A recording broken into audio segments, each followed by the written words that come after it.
अगर भारत में अनएम्प्लॉयमेंट बढ़ेगी तो लेबर पार्टीशन बढ़ेगा। यानी अभी सोच लीजिए कि इतनी बेरोजगारी में भी उतनी बेरोजगारी नहीं है जितनी बेरोजगारी दूसरे कंट्रीज में है। मोदी रोजगार दो, मोदी रोजगार दो, मोदी रोजगार दो। आखिर ये hashtag Twitter, Facebook, Instagram, every social media platform, यहाँ तक कि हमारे देश के न्यूज़ चैनल पे भी ये ट्रेंडिंग चल रहा है। आखिर क्या है, क्या वजह है इसके पीछे, और लोग या फिर यूं कहें कि स्टूडेंट्स इसका विरोध क्यों कर रहे हैं, या फिर किसी भी तरीके के प्रदर्शन पे क्यों है, आखिर ये हैशटैग क्यों ट्रेंडिंग करा रहे हैं कि मोदी रोजगार दो। सबसे पहले मैं एक बात बताना चाहूँगा कि मैंने इस पे पहले एक वीडियो बनाई थी और मैंने कंप्लीट डिस्कशन किया था उस वीडियो पे, और उस वीडियो पे एनर्जी भी मेरी लगी थी, बट सम टेक्निकल एरर के वजह से मेरा साउंड या फिर माइक्रोफोन ऑफ रह गया था और मैंने नोटिस नहीं किया और फिर सारा वीडियो मतलब बेकार हो गया।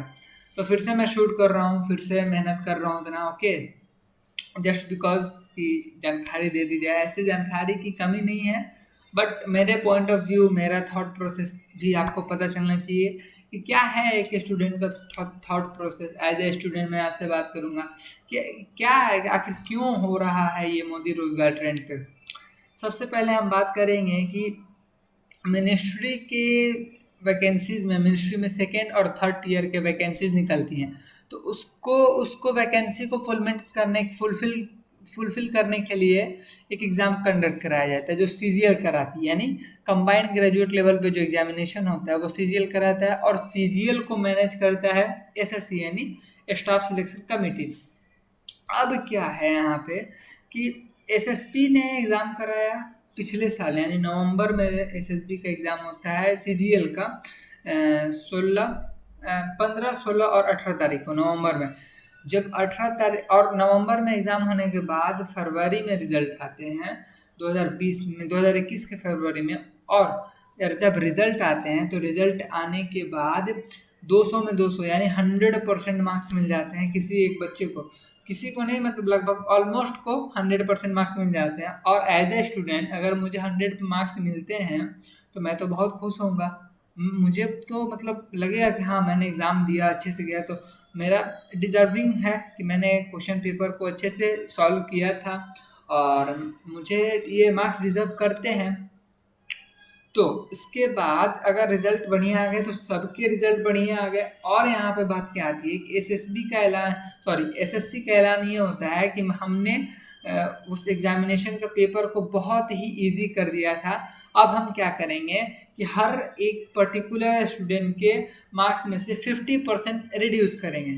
ओह भाई, अगर ओ भाई, मारो मुझे, मारो मारो मुझे, मारो मारो, नहीं ये मजाक हो रहा है। एक अगर मेरा मार्क्स 50% रिड्यूस होगा तो फिर तो मेरा मतलब कहानी खत्म हो जाएगा यार, मैं क्या करूँगा। तो इसी बात को लेके जो लोग, जो स्टूडेंट्स एग्ज़ाम दिए हैं वो इस बात का विरोध कर रहे हैं कि एसएससी ऐसा काम ना करे। और सबसे बड़ी बात है कि हमको सर्विस कहाँ मिलती है। बात करें हॉस्पिटैलिटी की, प्राइवेट सेक्टर। बात करें बैंकिंग की, प्राइवेट सेक्टर। बात करें हम स्कूलिंग की यानी एजुकेशन सिस्टम की, तो प्राइवेट सेक्टर में ज़्यादा है, गवर्नमेंट सेक्टर में कम है। तो क्यों है ऐसा? क्योंकि हमारे गवर्नमेंट में वो एफिशिएंसी नहीं है। जो गवर्नमेंट एम्प्लॉयज़ हैं उनकी क्या माइंडसेट है कि मैं कुर्सी पे बैठा हूँ, मैं अधिकारी हूँ, मैं ऑफिसर हूँ, बस मैं ऑफिसर हूँ, मैं अपना काम करूँगा। अब काम, उस काम की वजह से किसी का नुकसान हो, किसी का फायदा हो, उससे कुछ मतलब नहीं है। मतलब ये है कि बस मैं उस एफिशिएंटली काम नहीं करूँगा। फाइल पड़ा है, पड़े रहने दो, मैं खुद का पर्सनल काम पहले करूँगा, बाद में ऑफिशियल काम करूँगा। क्यों? क्योंकि इस तरीके का माइंडसेट है कि काम करो या ना करो, हमारे खाते में पहली तारीख को सैलरी आनी ही आनी है। सो दैट्स वाई हमारे गवर्नमेंट सेक्टर में एफिशिएंसी नहीं आ पाती है। और जब एफिशिएंसी नहीं आती तो एफिशिएंट तरीके से काम नहीं हो पाता है। तो हम एक बात करेंगे कि आखिर एसएससी के जो टीचर्स के ग्रुप थे, उन्होंने जो, जिन्होंने पेपर बनाया, क्या वो इस बात की जिम्मेदारी लेंगे कि जिस क्वेश्चन पेपर की वजह से जो स्टूडेंट्स एग्ज़ाम दिए हैं और उनका रिजल्ट अभी सही आया, फिर उनका रिजल्ट सिलेक्शन नहीं होता है, ठीक है। तो इस बार सिलेक्शन नहीं होता है तो उनका एज खत्म हो जाता है, और जब कुछ बच्चों का एज खत्म हो जाता है तो डिप्रेशन में चले जाते हैं कि अब मैं क्या करूं, मैंने तो पूरी ज़िंदगी अपनी लगा दी सरकारी नौकरी की तैयारी में और मुझसे कुछ हो नहीं रहा है। तो मतलब क्या किया जाए, वो डिप्रेशन में चले जाते हैं, डिप्रेशन में गलत कदम उठाते हैं। तो क्या इस उठाए गए गलत कदम का जिम्मेदारी वो ग्रुप ऑफ टीचर्स लेंगे? बिल्कुल नहीं लेंगे। क्यों नहीं लेंगे? क्यों ले वो? उनके ऊपर प्रेशर ही क्या, अभी तक पता चला? अगर यही चीज़ सेम कंडीशन अगर अप्लाई होता कोई प्राइवेट सेक्टर पे, यानी कोई प्राइवेट सेक्टर या फिर कोई प्राइवेट ऑर्गेनाइजेशन पेपर क्रिएट करती और उस पेपर में गलती होती, तो जो ग्रुप ऑफ टीचर्स ने पेपर बनाया वो अभी तक टर्मिनेट हो चुके होते। ये ट्रुथ है और हार्ड ट्रुथ है। इस बात को हमें समझना चाहिए कि गवर्नमेंट के काम में एफिशिएंसी बहुत स्लो है, बहुत धीरे काम है। इस वजह से ये रीज़न है कि गवर्नमेंट का काम सही से नहीं हो पाता है। That's the main reason. जिस दिन गवर्नमेंट के काम में एफिशिएंसी आ गई ना, तो फिर गवर्नमेंट सेक्टर से बेटर कोई सेक्टर हो नहीं सकता है। लेकिन वो कब होगा? कब होगा? जब तक गवर्नमेंट सेक्टर में एफिशिएंसी नहीं आए। और हम अपने हमारे देश में लेबर पार्टीशन की बात करें, लेबर पार्टीशन यानी रोजगार मांगने का योगदान, कौन कितना योगदान कर रहा है रोजगार मांगने में, इसको बोलते हैं लेबर पार्टीशन। लेबर पार्टीशन की बात करें तो 40% है हमारे देश में। यानी अभी तक जो बेरोजगार का आंकड़ा है, जो ऑफिशियल डेटा है, वो 3.5 करोड़ के आसपास है। ये ऑफिशियल है, अनऑफिशियल इससे ज़्यादा हो सकते हैं, ठीक है। तो अब हम बात करते हैं कि लेबर पार्टीशन 40% और अगर और अदर कंट्रीज में हम बात करें, यानी डेवलप इंडिया से और एडवांस और डेवलप्ड कंट्रीज की बात करें हम, तो वहाँ पे लेबर पार्टीशन अप्रॉक्स 60% है।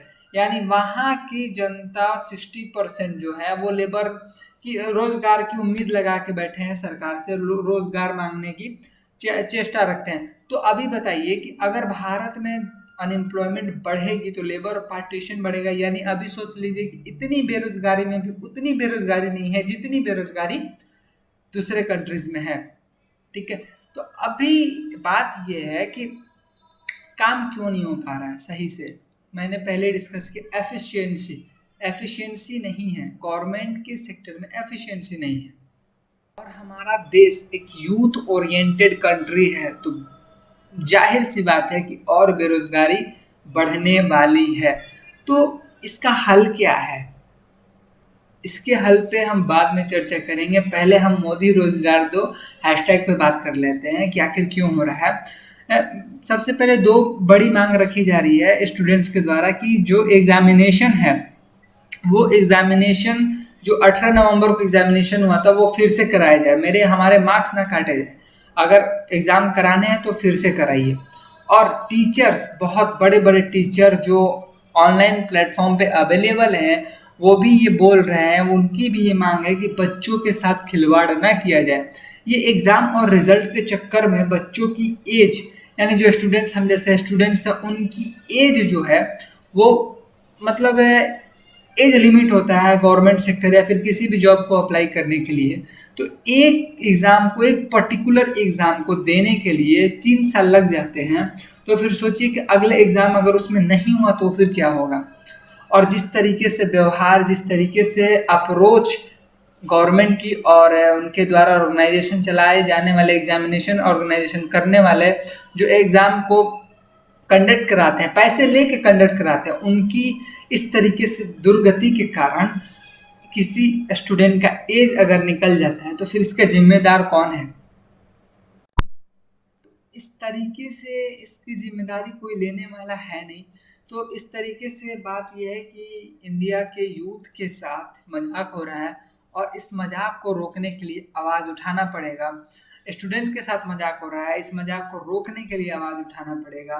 मेक श्योर कि आप प्लीज़ प्लीज़ कम से कम एक पोस्ट ज़रूर करें। मैं थोड़ा सा लेट हूँ वीडियो में, मैंने पहले डिस्कस किया है क्यों लेट हूँ, बट आपको अभी भी आवाज़ रेगुलर बेसिस पे आवाज़ उठाने पड़ेंगे।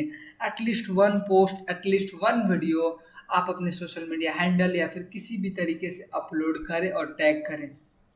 मजाक हो रहा है। एक तरीके से हम बात करते हैं कि digital India, local for vocal और आत्मनिर्भर भारत। तो इतनी भी डिजिटलाइजेशन नहीं है कि हम एक एग्ज़ाम को अच्छे से कंडक्ट करा पाएँ। कहाँ गया डिजिटल इंडिया? इतनी भी डिजिटलाइजेशन नहीं है कि हम एक गवर्नमेंट सेक्टर के एग्जामिनेशन को हम 4G स्पीड से चला पाएँ। क्यों नहीं है? क्योंकि अभी भी गवर्नमेंट के जो एम्प्लॉय हैं वो 2G स्पीड पे, उनको अपग्रेड करना होगा।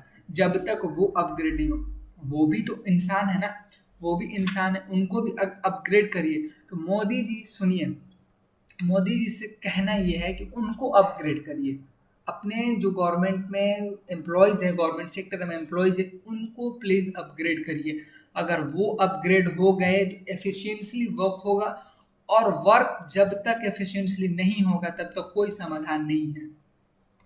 सो as a parents, as a student, as a brother, जो कोई भी इस वीडियो को देख रहा है, मेक श्योर करें कि इस वीडियो को देखने के बाद इस वीडियो को लाइक करें ना करें, इस पे कमेंट करें ना करें, लेकिन अपने सोशल मीडिया पे एक हैशटैग के साथ ज़रूर पोस्ट करें कि कैसे गवर्नमेंट को अपने काम में एफिशिएंसी लाने की ज़रूरत है।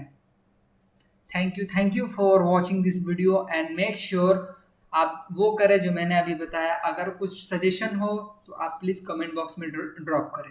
Okay, thank you for your support.